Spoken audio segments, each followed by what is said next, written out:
Ah yeah, you know what that sound is. Don't act like you don't. It is the sound of an uncertain future. Welcome to the Risktopic Podcast, Ep6. I am your host, Martin Rooke, and this show is the show that stands at the crossroads of science, technology, health, and society. How are we doing, ladies and gentlemen? You good? I'm good, and I'm glad that you are good too. Unless you're not good, in which case, what's up? You stressed? Why are you stressed? What's got you stressed? Well, if you're a student, I know you lot have got exams coming up, and that is, of course, a very, very stressful time. I ain't done with all my exams. That is in the past. I can look back on that with fondness. All the things that I did wrong in my revision. That one thing I didn't revise for that came up in the exam. I was doing biomedical science, and it was a whole thing on fungi. And I'm like, fungus isn't going to come up. And no, it did. Fungal infections. Caught me out. Still managed to get a 2-1 though.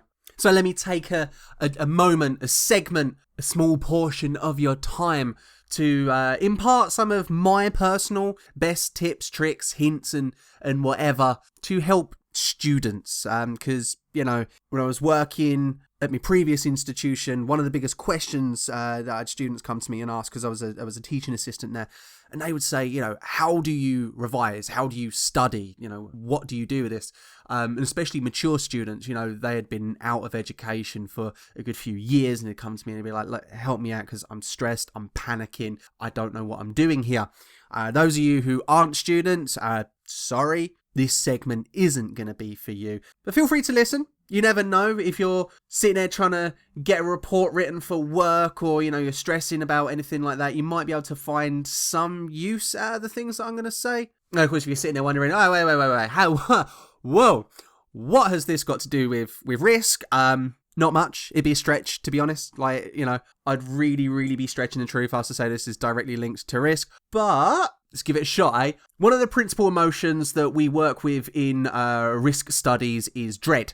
That's not fear per se. It's sort of like a subsect of fear.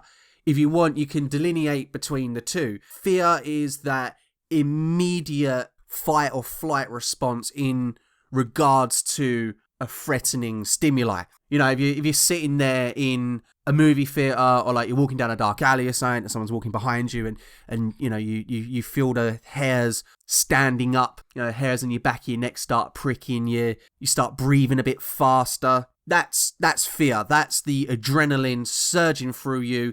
It's a complete and utter nervous response, so it is immediate. You hear stories of there's a car crash, and the mum finds a kid stuck under the car, so she's somehow a 5'3" small woman is somehow able to flip the car over. That is the adrenaline surge of fear.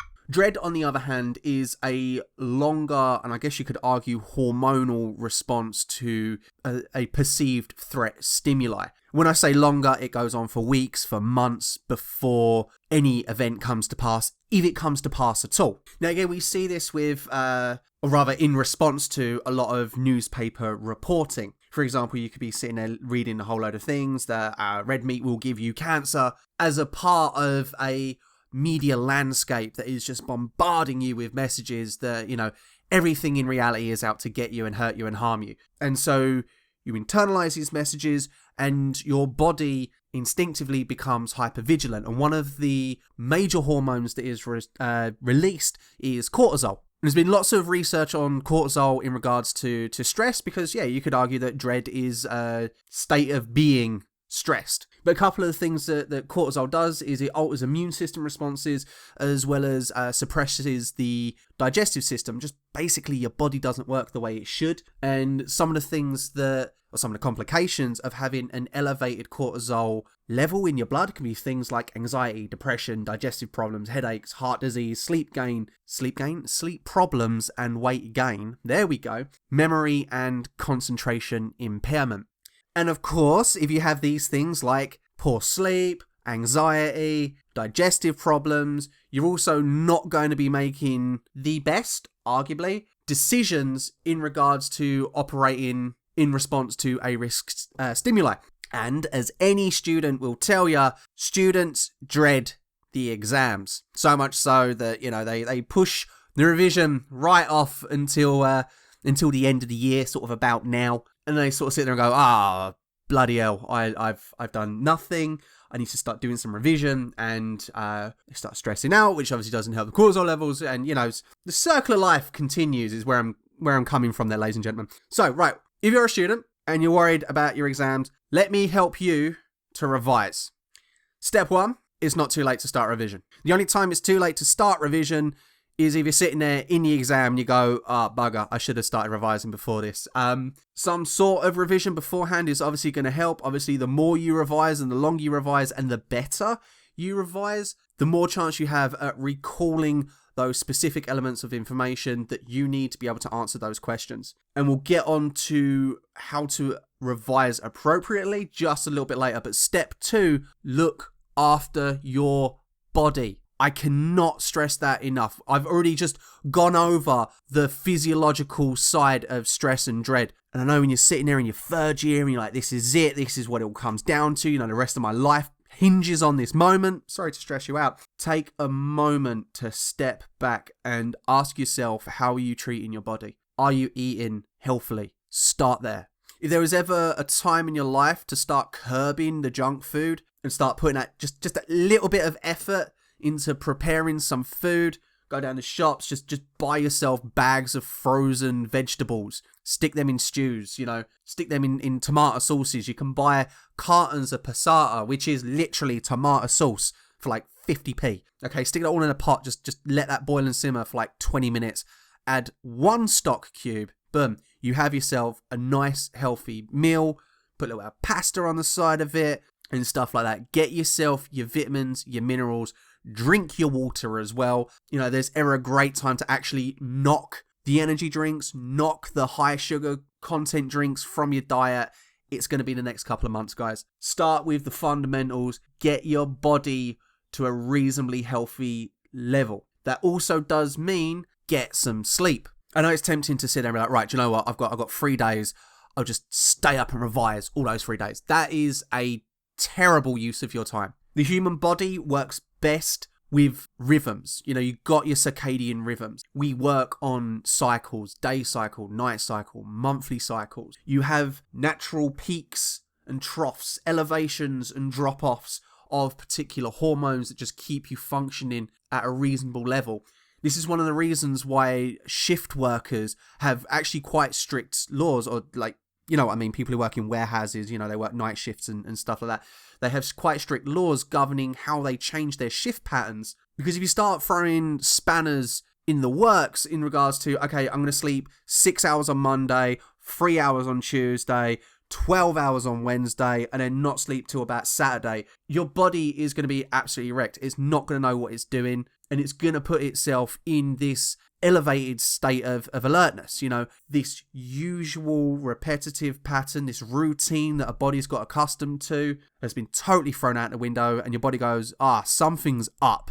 I need to be ready to fight. Again, we're going to see surges in cortisol, which is obviously going to wreck your system even more. Get your sleep in. Get yourself into a routine. Third point, take a break. And I don't mean take a break and go on Facebook. I don't mean take a break and play video games, as much as I love my video games. Over the next couple of months, you students, when you take a break, go for a walk. Stick some music in your ears, even if it's just around the corner, even if it's just, to the corner shop and back. You don't even have to buy anything. Just go for a little wander. Because as much as you want to sit there and say, yes, I will read for 8 hours straight, not going to happen. That's just straight up not going to happen. You'll find like the one machine who will sit there and be like, no, I can do that. Yeah, I can read for like a month straight, mate. Don't worry about it. I got this. War and Peace, can do that in a weekend. But for the majority of people, we're human, and we just cannot sustain that level of interest in text for a while. And especially if you're staring at a computer screen, it is going to do your eyes in.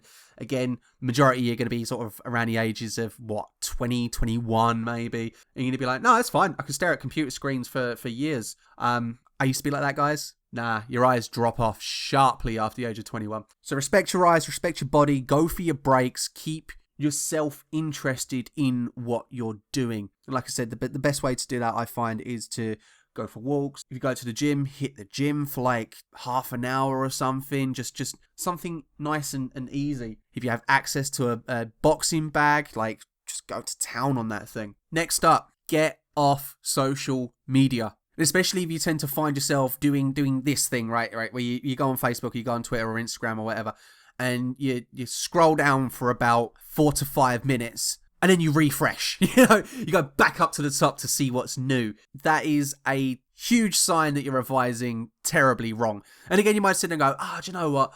I have a little 5-minute break on Facebook. I have a little 5-minute break on Instagram.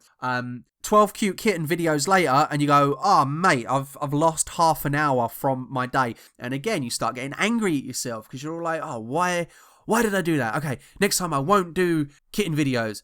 And then it will be cute puppy videos. And you're like, oh, God damn it, I've done it wrong again. More stress that you're applying to yourself. And not going to lie, guys, I've had to download an app to curb my social media usage when I'm trying to read for my PhD, because after a while, reading does get very bloody boring.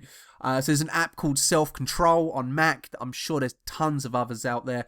You literally set a period of time that you're like, right, I do not want to be able to be contacted or be able to access social media. And once you hit start, you can't access social media. It's great. Next on the block, plan your time. Remember what we said before about these rhythms? What we said before about maintaining interest in your revision? Having a slightly loose plan, I guess you could say, in regards to how you approach your revision material is going to make your life a whole lot easier and a whole lot more enjoyable. Look, if you know that you wake up at, let's say, 10, don't plan on just rolling out of bed 10 past 10 and hitting the books. That's not going to work. Wake up, have a shower, eat some food, and then say, okay, about 11ish, that's when I'm going to start doing some revision. I'll take breaks every 45 minutes, half hour or whatever, little 5-10 minute breaks. Every 2 hours, I'll go for a little walk. 5 o'clock, that's when I'll stop, make myself some food, have an hour to eat and digest.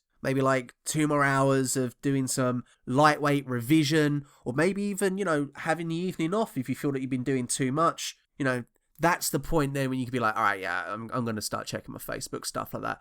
And then about an hour before you start going to bed, no more social media, right? There's research coming out that sort of demonstrates how social media stimulates your brain almost constantly. So if you're laying in bed, okay, I'm just going to settle down now and check out my Instagram, you're not settling down.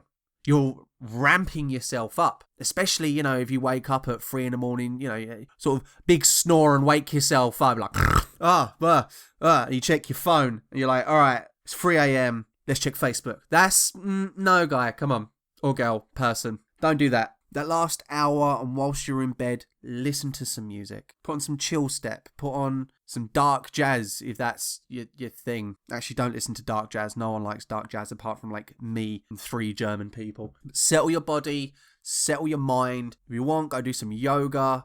Just relax yourself into sleep and try to aim for a good 8 hours, if possible, of good sleep. It's a bit hypocritical coming from me, who normally averages, like, 6 at best. But I try to aim for more sleep. Now, of course, I haven't actually touched on how do you revise? What do you do? Do you read stuff? And yeah, of course, going over your lecture notes, your seminar notes, revisiting material, that's great. You get to the point where you're like, I have no idea what this is about. Don't forget there are tons of other resources that are out there for free. And especially to help you revise for exams, stuff like YouTube videos and Wikipedia articles. Granted, not high quality academic resources by any means. Some of them are, some of them aren't. But if it helps you get your head around a topic, then it's obviously some sort of assistance to you. Like, for example, one of the philosophers that has inspired quite a bit of focus on issues regarding governmentality within risk research is Foucault. I have never read any Foucault, at least up until this point, but there are many people out there who, have dedicated their life to Foucault, and they also wanted to share their knowledge of Foucault on YouTube. So I've listened to a couple of hour lectures about Foucault, and I'm no expert, but I can sort of understand where Foucault's coming from in regards to governmentality, and if I wanted to really hammer home my knowledge, that's when I'd go hit the books. Mix and match your learning is what I'm saying. Whilst you're cooking your dinner, put on a lecture on YouTube. Whilst you're sitting on the bus, get up a Wikipedia page on something that you're not too strong with. Next point, don't ignore the things you're not strong at. There seems to be a terrible tendency with students to focus on the things that they're really, really, really good at, and the things that are difficulty, they go, oh, I just sit there and hope that it doesn't come up on the exam. Come on. Don't kid yourself. You know it's going to come up on the exam. Take the time to try and learn it. And like I said, it can be daunting when you're sitting there going, I have no idea how to even start with this. You do know. I just told you. YouTube, Wikipedia. And then this leads us to the big final point on how to revise. Learn to envision your course material, your syllabus, as exam questions. I have sat there with students and I've gone through exam papers with them, and they kick themselves when they see the stupid answers they've put to questions simply because they didn't quite understand where the question was coming from. When they see how questions have been phrased, academically, as opposed to, a big slide on a screen. It's not as if any questions on, I don't know, let's say feminist theory will have a big title page going, the following questions are on feminist theory. No, it's going to be embedded in the question itself. And yes, the question is going to be designed to obfuscate its intentions, to confuse you, to try and catch you out. So develop your own set of questions. And hey, here's a great idea. Meet up with a couple of other students on your course a couple of times a week. Meet up in a coffee shop. Have this as sort of a little out and out kind of thing, rather than sitting there in your bedroom going absolutely mad. Be like, look, do you know what? Let's meet up for a couple of hours over lunch, and all we're going to do is ask and answer questions. Sort of like Cards Against Humanity, but with an actual purpose. You're not wasting your time there. At least that way, if you're unsure of a topic or you're unsure of an answer, hopefully one of your fellow students does know. And that's when you can sit there and go, okay, how did you get there? Where was this? Did we study this?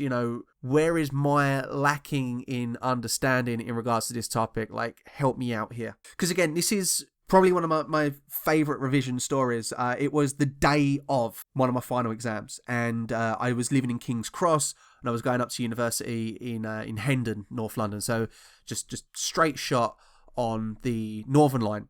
So I get on the platform and I'm panicking. I'm stressed. It's my final exam, make or break moment. So I got my folder with all of my lecture notes that I printed out. They're covered in highlighter and scribbles and stuff like that. I'm reading this stuff. I look up and it's one of my mates, Goken. He's there with his folder open on the platform. And just immediately we saw each other. I was just like, hey bruv, what's this and this and this? And if you see this sort of cell, what does this indicate and stuff like that? And we was having a back and forward, question, answer. Like, people on the London Underground actually gave us space. They sort of was like, nah, these two are strange as hell. And they sort of gave us their own, it was like a little personal bubble. It was quite nice, actually. I kid you not, 70% of the stuff that we covered in that little question and answer session came up on the exam. That was just simply through creating questions based off of our lecture notes. And look, it's like I said, this is the final stretch, guys. Some of you might be going off to do postgraduate studies, in which case, I wish you well. Some of you probably are doing postgraduate studies and listening to this. Same things apply. It's not too late. There's no point chucking it all in now and be like, that's it. Give up. I suck. Just going to resign myself to work in a minimum wage job. No, if there's ever one point in your life up till now where, you get that eye of the tiger, sort of, that rocky determination about you, where you put on some 80s power metal and just dedicate yourself to this, you will do well. You will walk away from university with a degree. It won't be that you've totally wasted, $9,000 a year on your tuition fees. You'll have something that makes your parents proud. You'll have something that you personally have achieved. Just remember, keep yourself healthy. Look after your body, look after your brain. Manage your cycles, manage your time, take your breaks, envision your course material as questions. And check YouTube if you are, of course, absolutely stuck. And I genuinely do hope each and every single one of you who listens the best of luck in your exams, whether it be second year exams, third year exams, postgrad exams. If you have first year exams, I feel really sorry for you, but at least now you know what to do for next year. Anyway, you can hear the music, so you know that is the end of the first segment. Coming up next, we're going to be talking about drugs. Yay! Everyone loves drugs. All right, see you in a sec.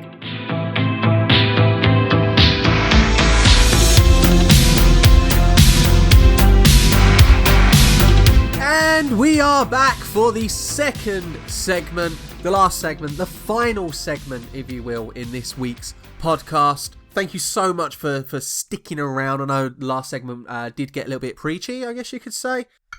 But we're gonna lighten the tone a little bit now and talk about some drugs. And you might be sitting there going, how did you go from students to drugs? And no, I'm not making the connection that you're thinking about. No. I'm not implying that students have a penchant for drug taking, drug experimentation. No, I'm not saying that desperate students during their exam period might make some very poor decisions and buy nootropic drugs off the internet or illegally obtain drugs such as Adderall to help them study. No, I'm not saying those things. That's not what I'm saying. But the last point in which I didn't say just then is an interestingly new phenomena, or rather a phenomena that has received quite a little bit of attention over the last few years. That is people messing about with legal drugs and essentially turning them into narcotics. Because, you know, when someone says drugs, you think crack, heroin, acid, MDMA, cocaine, GHB, ketamine. You know, drugs that you have to buy off of a shady looking person on a street. I've heard many arguments that marijuana is not a drug, it's a herb. You know, I think it was the Cat Williams sketch that sort of said, you know, cocaine is a drug because you have to do stuff to it, whereas marijuana is just a herb. Okay, I will let you indulge in your magical thinking. Come on, just admit it, you know, it's the drug that you like. But yes, there have been several stories of students and quite a few professional gamers, let's say, using things like Adderall, which is originally an ADHD medication. They take that, you know, to give them the sort of focus that they need or believe they need to get them through the day. However, there has been a new drug, I guess you could say, that has been hitting the streets, or rather has been garnering some sort of media attention. Not a lot of media attention, but a little bit of media attention. And it is known as furanol fentanyl. And quite frankly, I don't know what to make of this one.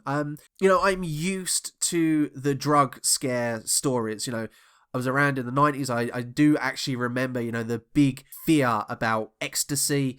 At least the UK media was portraying ecstasy as being, you know, one tablet will kill you stone dead. You know, it's completely illegal. You know, those dirty ravers take it while they go and listen to repetitive music in warehouses and the like. And of course, quite famously, Professor Nutt, he was the UK's drug advisor, and he released an article sort of suggesting that the actual risk of dying due to taking ecstasy was roughly about the same chance you have of dying from falling off a horse or going horse riding, let's say. I'm sure if you're actually, you know, falling from the horse, the chance of you dying is quite high, but, you know, it's lowered if you're just sitting on the thing's back. But either way, getting involved with horses is, according to Professor Nutt, more dangerous for you than taking ecstasy. Don't know if taking ecstasy on a horse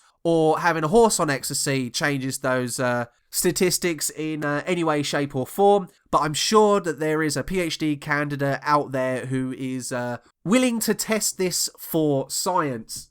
And, well, upon releasing his article, Dr. Nutt was actually sacked by the government at the time. I think it might have been David Cameron's Conservative government. I'm not too sure.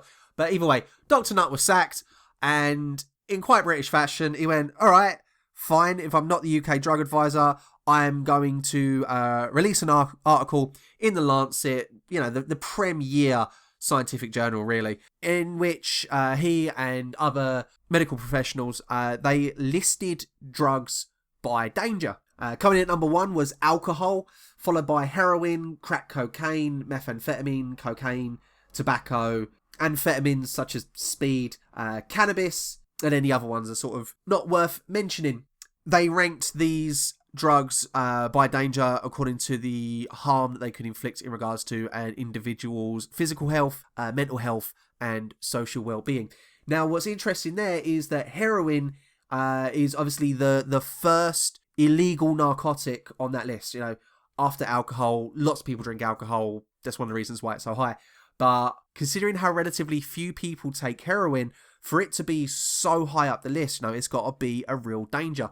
Well, anyway, this furanol fentanyl, it is reported to be several hundred times stronger than morphine. As we know, heroin and morphine are in the same opiate family. They do roughly the same job. Heroin is just slightly stronger. And furanol fentanyl is stronger than heroin. And it is completely legal. It is a synthetic drug that is currently in production worldwide.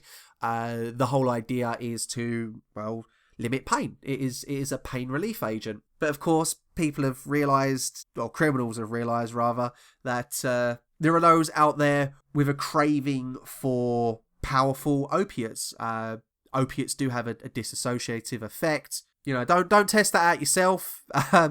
Go watch Trainspotting. You get a sort of rough idea of what dissociative effects look like. So what people do is they get hold of fentanyl and they repurpose it to be taken similarly to heroin, you know, injected or whatever. The major difference is you need a lot less furanol fentanyl to kill you than you do heroin. And there's actually been quite a few deaths globally, especially in Georgia in the United States, where heroin users have gotten hold of furanol fentanyl and they're taking a dosage as if it was heroin, and the effects are the same. Massive breathing suppression. That's essentially what kills people. They stop breathing.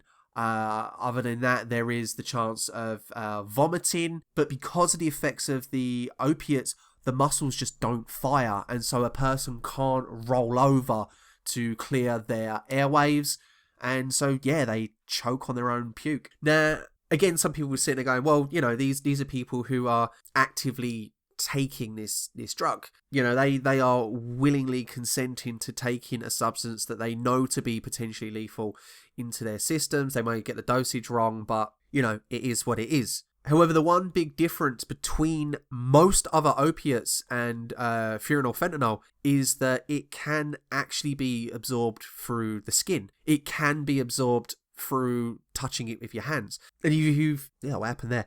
And if you have ever met anyone who legitimately needs to take fentanyl, it's normally given to them as a patch, sort of like a little nicotine patch that they can pop on their skin, and it's absorbed through their epidermal layer into their blood system, and it's still quite a potent painkiller. So this adds a whole new element of risk for people who are handling the drug, whether they be opiate users or whether they be police force or even someone who finds a strange white pill. What is this? I don't know. Pick it up. That could be more than enough of a dosage for them to really cause themselves some harm. And what's worse is that there was a recent news story of a discovery of a massive haul of furanol fentanyl that was mislabeled. It was actually labeled as oxycodone. Again, another opiate, but of a lot lower potency than furanol fentanyl. So again, there could have been a situation where furanol fentanyl was prescribed accidentally. People working for a healthcare provider could have accidentally given them out thinking that it was oxycodone. You know, people upend a bottle, 5-6 tablets in their hand. No, it's furanol fentanyl. It's on their skin long enough for them to absorb a lethal dose. And that's all she wrote, really. And this has actually received quite a bit of attention from the United Nations Office on Drugs and Crime. As of March 16th, 2017, the United Nations Commission on Narcotic Drugs is stepping in to try and prevent fatal cases of accidental overdose. It's been reported to have resulted in over 5,000 overdose deaths in America.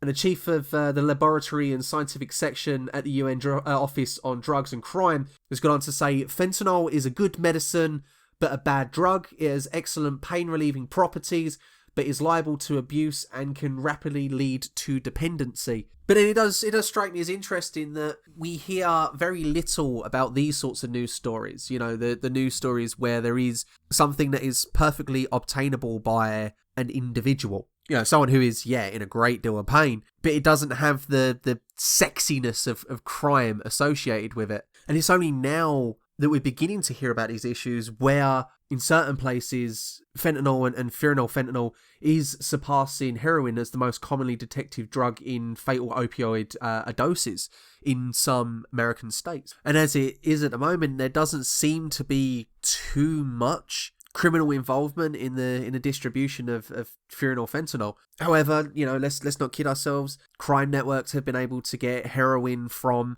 poppy fields in Afghanistan, cocaine from coca plantations in Central America, and have been able to distribute it all across the world. It's only a matter of time until they realise that there is a growing demand for something like phenylfentanyl.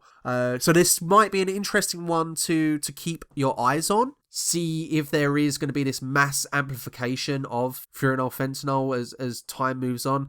As I said, it was only in 2017 or March this year rather, that the UN has addressed this as an issue that needs to be tackled. It'd be interesting to see if this global war on drugs will focus on things like prescription abuse, or will continue to focus on things that have already had sort of a kind of social evil attached to it, stuff like heroin, cocaine, ecstasy, marijuana, so on and so forth. Anyway, you can hear the music, so you know this is the end of the show. Sorry, I won't sing again. Can't promise that. I might do.